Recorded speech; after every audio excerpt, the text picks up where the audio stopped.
राम नारायण राम. मी हे विचार वारंवार सांगत आहे जेणेकरून तुम्ही निराशा आणि हताशेच्या जाळ्यात अडकू नका.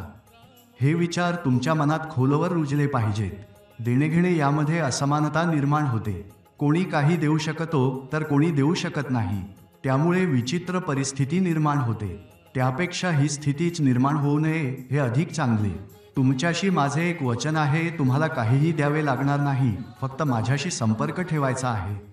मी तुम्हाला हमी देतो की तुम्हाला त्या ध्येयापर्यंत पोहोचवीन. तुम्ही तिथे निश्चितच पोहोचाल. निर्धास्त राहा आणि गृहस्थ धर्म निभवत राहा. जो कोणी जे करीत आहे ते नीट करीत राहा. योग्य वेळ येईल तेव्हा मी स्वतः तुमच्यासमोर प्रकट होईन. लहान बाळाच्या तोंडात मध दिल्याशिवाय त्याला मधाचा गोडवा समजत नाही, पण एकदा त्याने मध चाखले की तो आपली बोटे सोडत नाही. तुमची जीभ आता तयार झाली आहे. जेव्हा तुम्हाला ते मिळेल तेव्हा पहा तुम्ही त्यात कसे तन्मय होता. तुमच्यासाठी पलंग तयार आहे, असा पलंग जिथे पोहोचल्यावर सर्व समजते, सर्व कळते. तुम्ही त्या महासमाधीत विलीन व्हाल. मी जर गुरु बनलो आहे तर मला थोडे मोकळे सोडावे. गुरु आणि गाय यामध्ये काहीच फरक नाही. गायीचे दूध हवे असल्यास तिला मोकळ्या कुरणात सोडावे लागते.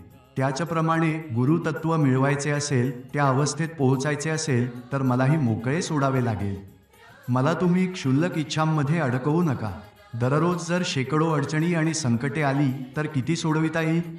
त्यांना वाचणेही शक्य नाही. तुम्ही पोटदुखी आणि ताप यांच्यासाठी माझा विचार करू नका. सर्व काही करणे शक्य नाही. जर मी सर्वांसाठी प्रयत्न केला आणि काही लोक राहिले तर असा विचार करू नका की गुरुदेव काही न करता निघून गेले. मी कोणाकडून काही घेतले नाही, कोणतेही नुकसान केले नाही. उगाच संतापून जाऊ नका. मी तुम्हाला ही खात्री देतो की मी तुम्हाला तुमच्या ध्येयापर्यंत नक्की पोहोचवीन. त्या ध्येयापर्यंत पोहोचू इच्छिणाऱ्या 1000 लोकांचा किंवा 10,000 लोकांचा प्रश्नच नाही. कोणतीही अडचण येणार नाही. राम नारायण राम.